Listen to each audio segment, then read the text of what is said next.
Welcome back, free spirits. Today's conversation is about refusing to sit still when life hands you circumstances you never asked for. My guest today is Ken Kunkin. More than 50 years ago, Ken broke his neck in a football accident and became quadriplegic. Doctors did not expect much from his future. Society offered him very little imagination for what his life could be. Ken disagreed. What followed was a life defined not by limitation, but by persistence, contribution, and choice. Ken became the first quadriplegic to graduate from Cornell University, earned multiple graduate degrees, worked for more than 40 years as an assistant district attorney, and built a family that many would have told him was impossible. This is a conversation about expectations, dignity, and deciding that your life still matters even when the path looks nothing like the one you planned. Ken, thank you so much for being here today. Thank you. Thank you for having me as your guest. I'm so excited for this conversation. All right, I want to start with the moment that changed everything for you. When you were injured and you spent more than 9 months in hospitals and rehabilitation, what what were you being told about what your life could look like? Well, I had a lot of trouble getting information from the doctors and the medical personnel. They seem reluctant to tell me much about my condition. But I was a patient at a rehab facility called the Rusk Institute, and they had put out a pamphlet that described all aspects of spinal cord injuries. And it was separated by the level your injury was. I was hurt in the neck between the fourth and fifth cervical. And it described what kind of movement I would have, and it would have some biceps and no triceps. And it was very accurate. And it would describe how it would affect where my level of sensation was. I have no feeling a few inches below my shoulders and down. And it was very accurate. It would describe what type of bodily functions would be affected. And again, it was very accurate. And it had a page on what type of careers I could eventually pursue. And the only career I saw for my level of injury was that someday I would be able to sell magazine subscriptions over the telephone. And I was devastated. At the time of my injury, I was a junior studying industrial engineering at one of the most prestigious colleges in the country, Cornell University. And now they were saying it seemed the best I could do was sell magazine subscriptions over the telephone. And at that time, there weren't even touch tone phones, they were rotary phones. So I couldn't even dial a telephone. And I was devastated trying to think this is the best I could hope for. And I wasn't sure I could even do that. And I had a number of roommates in the rehab facility. And they were hurt longer than I was. They had more movement than I had, and they didn't seem to be doing much with their lives. That made it even more discouraging and depressing for me because I started to think perhaps they're right, and maybe that is the best I could ever hope for. I can imagine that it impacted your own mindset, seeing everybody else in the hospital kind of not doing too much. Um, do you feel like it kind of brought you down a little bit, or did you still have hope at that point? No, it brought me down quite a bit. And to make it worse, too, this was approximately 20 years before the Americans with Disabilities Act took effect. So Wow. most facilities were not wheelchair accessible. You didn't see many, if any, quadriplegics out in public back then. So I didn't have any role models that I could look to for hope or inspiration. And keep in mind, Kristen, this was about 20 years before Christopher Reeve's devastating injury. Now, Christopher Mm. Reeve was a tremendous role model for us all, but this was well before that. And I was basically losing all hope that there was much that I could do. Yeah. And for our listeners who may not know who Christopher Reeves is, he was the actor who played Superman and also had a significant injury. Um, and when you saw this happen to Christopher Reeves, what came up for you? Oh, I was devastated. I mean, my injury was tough enough for me to try and accept. I never wanted to see it happen to anybody else. And to happen to somebody that was so well known and famous that we looked to, you know, for inspiration and motivation, and enjoyed watching him on the big screen. To see him suffer this injury, it was devastating.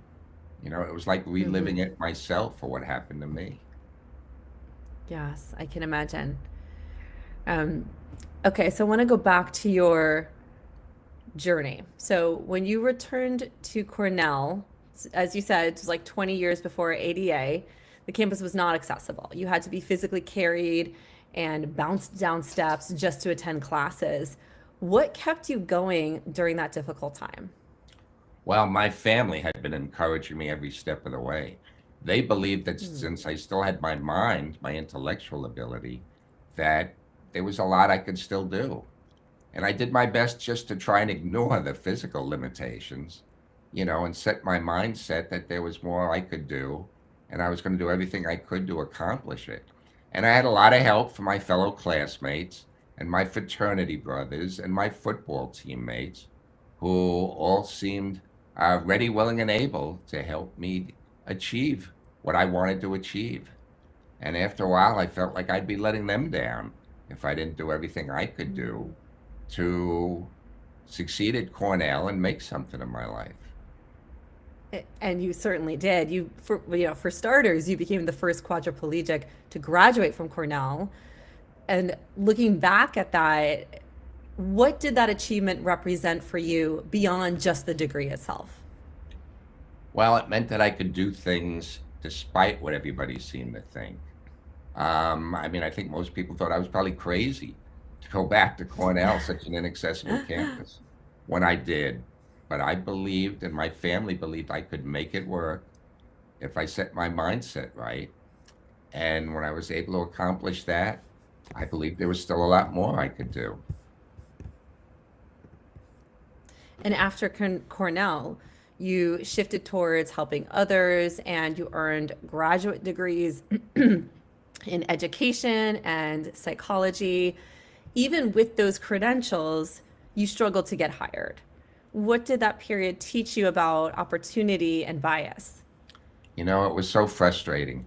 Here, I had actually gotten a bachelor's and a master's degree from Cornell, a master's degree from Columbia University, three Wow. prestigious Ivy League degrees, two master's degrees, and no one would hire me.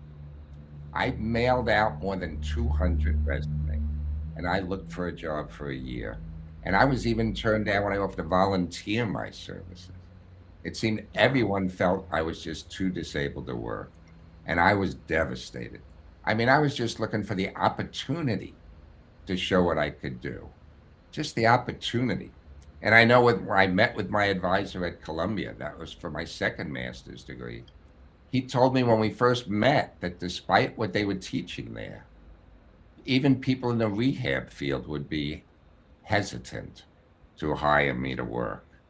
So even he felt that there's a good chance I wouldn't even be able to get a job after my second master's degree. That was the mindset back then.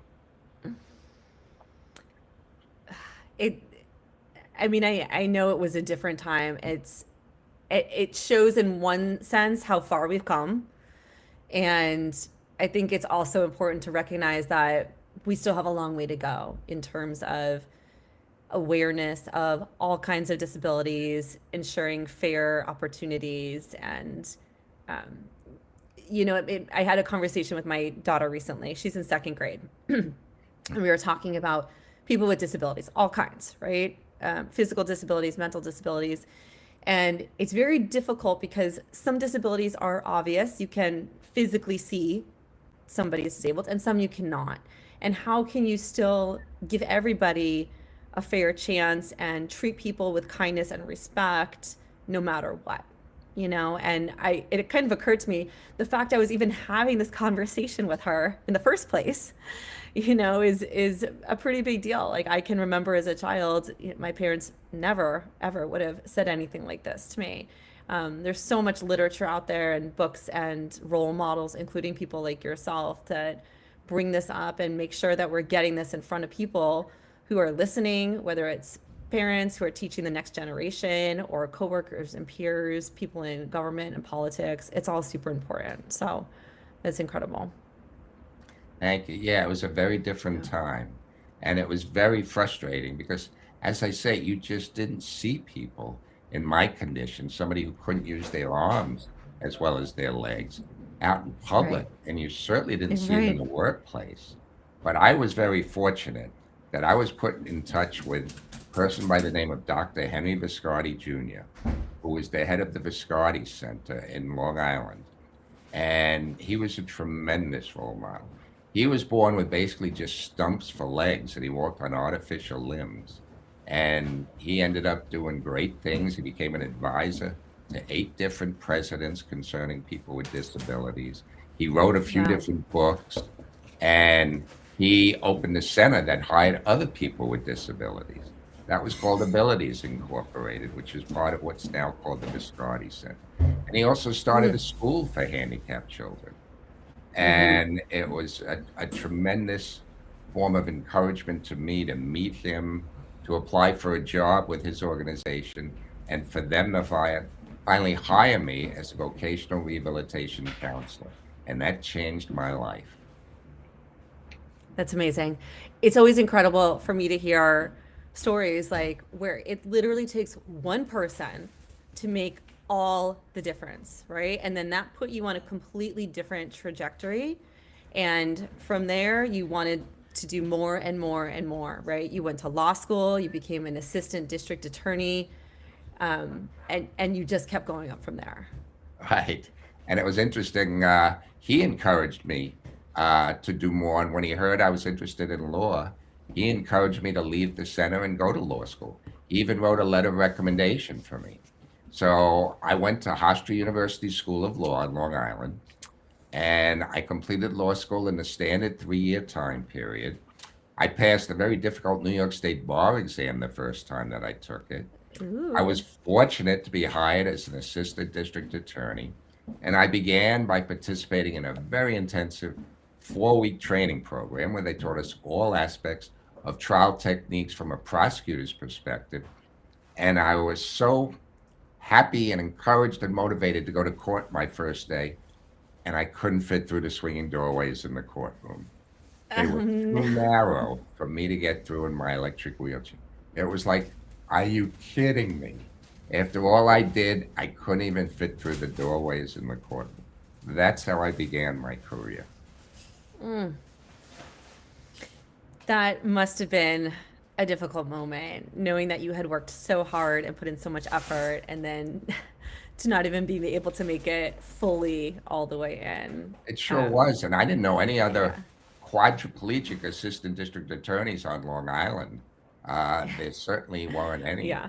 But fortunately, at the Viscardi Center, they had helped me learn how to function in an office and have a desk set up and a phone set up that led me to believe I could function in an office. And of course, I had to convince myself I could function in a courtroom as well because I didn't see quadriplegics in the courtroom. But they gave me the self confidence to believe I could do it. That's so beautiful. In the same way that one person made such a significant impact in your life and changed the trajectory, you are doing that for someone else too, right? I love to think about that. You never know who is in those courtrooms watching you there, seeing you just being amazing and owning it as a quadriplegic, and that is impacting other people too. And you'll probably never know because somebody goes home, they tell their sister, they tell their spouse, whoever, and it trickles on. So that's just so beautiful that you're embracing that. Now, I know you often speak about maintaining high expectations for yourself and for others. Why do expectations matter so much, especially for people who are underestimated? Well, I think people's performance often rises or falls based upon what others expect of them. And it's so important to keep your expectations high for yourself as well as for others. As I mentioned, my roommates in the rehab center didn't seem to be doing much with their lives. And I believe that was because they weren't encouraged to do so, that people did not have high expectations for them. And they seemed to not just rise above those expectations, but to go along with them. If nobody believed they could do something, they seem to fall in the mindset that maybe they couldn't. And I believe it's so important that you have that mindset that you could do. The district attorney who hired me, he was a person by the name of Dennis Dillon. I thought it took a lot of guts on his part to hire me because here, while nobody seemed to be giving me a chance or that opportunity, he believed in me. And he based his hiring decision on my abilities rather than my disability. You didn't find many Hmm. employers back then who was doing that. And you still don't. So kudos to that person. That's incredible. And I love even the next part of your journey. So you married your beautiful wife, Anna, and Right. together you decided to have children. And becoming the father of triplet boys is something many people would have told you was unrealistic. Let's go into that phase of your life of fatherhood. What did fatherhood mean to you? Well, right now it's the greatest thing in the world, and I can't say enough about it. But when Anna Oh, and I first talked about getting married, she said she wanted to have my baby, and not just a baby, my baby. She said she wanted oh. to see a little pumpkin running around our home. And I must say, this seemed impossible. I could not picture myself ever being a father. One, I didn't think it was physically possible, which it was through in vitro fertilization, which is how I became a father. But two, I didn't know how I could function as a father. I mean, I couldn't go out and just have a catch with my boys or, you know, do something physical with them or, try and wrap my arms around them when they were crying or hurt or help them in any way. And I really questioned, could I actually be a good father? And my wife, Anna, convinced me I could do it. I was an uncle. I had many nieces and nephews that she kept telling me I was a good uncle to. And if I could be a good uncle, Mhm. she believed I could be a good father as well. And she kept encouraging That's me beautiful. that I could be a good father. That's so beautiful. At every stage in life takes a lot of courage for sure. And becoming a parent, oof, I mean, that's no joke, and especially to triplets. So I'm curious to know when you look at them today, what are you most proud of, both as a father and as a role model? Oh, I have three incredible sons. They just turned 21. They're juniors Oh, at three congratulations. separate colleges in upstate New York. They're pursuing three different majors. My son James is studying renewable energy at the State University of New York at Morrisville. My son Timothy is pursuing a dual major at Syracuse University. He was majoring in both communications and public affairs, and he wants to be a journalist. In fact, he's doing this semester down in Washington, D.C. And my son Joseph is actually studying mechanical engineering at my alma mater, Cornell University. They're all doing great. I'm amazed that while they did everything together all through high school, they decided to go to three separate colleges, pursue three separate majors. They're all doing great in their respective fields, and yet they're staying very close with each other. They visit each other in school. They've gone to class with each other. They celebrated their 21st birthday with each other. And that just brings me so much joy when I see that they're remaining very close. And they believe, as I do, the importance of family. Family made a huge difference in my life, and they feel the same way. That's a lot to be proud of. That's really amazing. And one of the things that I've heard you say is that your rebellion was refusing to sit still and do nothing. Where did that inner drive come from? Because it's obviously kept you going a long way now. It sure did. That was from my family. They kept encouraging me that there was an awful lot I could still do and to never give up and to use my mind and my intellectual ability to accomplish things. Um, and they told me, don't listen to the naysayers. Don't listen to the people who tell you can't do something or that it's just too difficult. What's important is that you believe you could do it, that you believe in yourself. And I tried to take that to heart. And, Hmm. it makes what a difference. And while you cannot always control, what happens to you, you can control how you react to it. And that's how I tried to lead my life.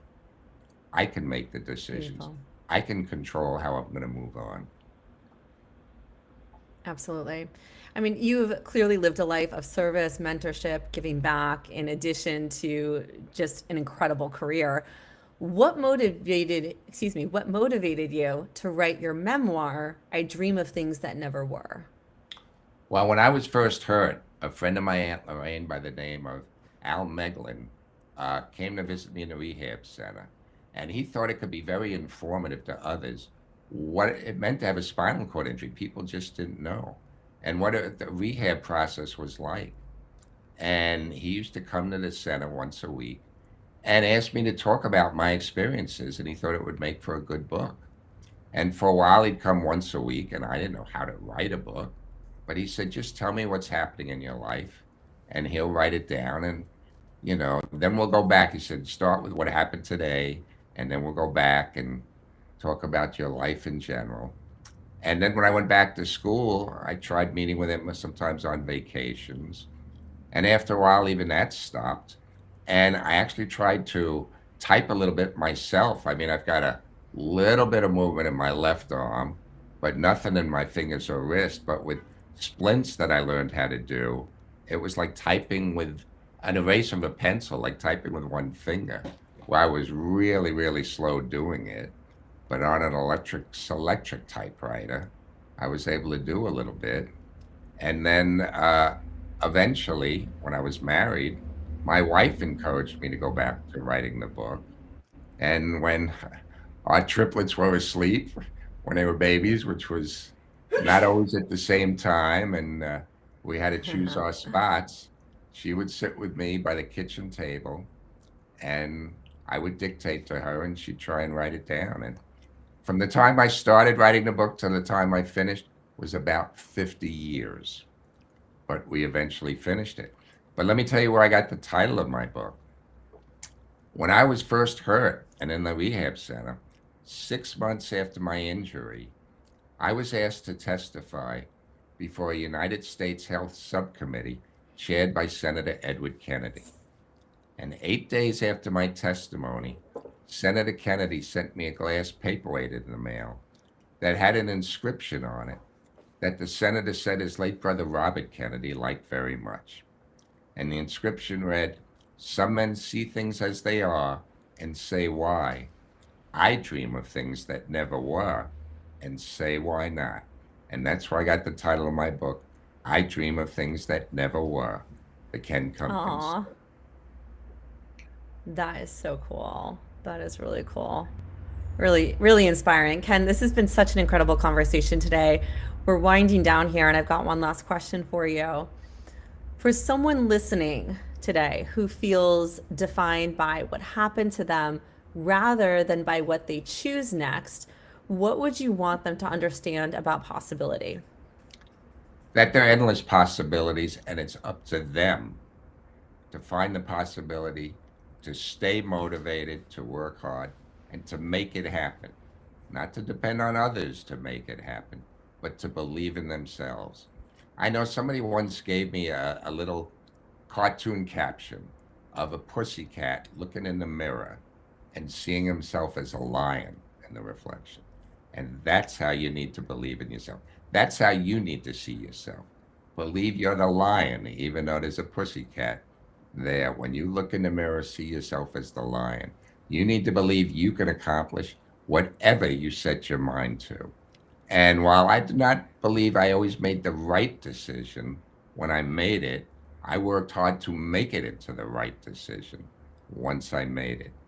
And you've got to believe in Mm. yourself and work hard to make your decisions the right decisions for you. Those are some really wise words to end on, Ken. Thank you so much for sharing your life, your perspective, and your hard earned wisdom with us today. Especially, thank you for reminding us that dignity, contribution, and purpose are not dependent on circumstance. I so appreciate how your story challenges assumptions without needing to shout, and it invites people to raise their expectations of themselves and the world around them. I am deeply grateful for your time and for the example that you continue to set for your community and the whole world. Thank you, Ken. Thank you, Kristen.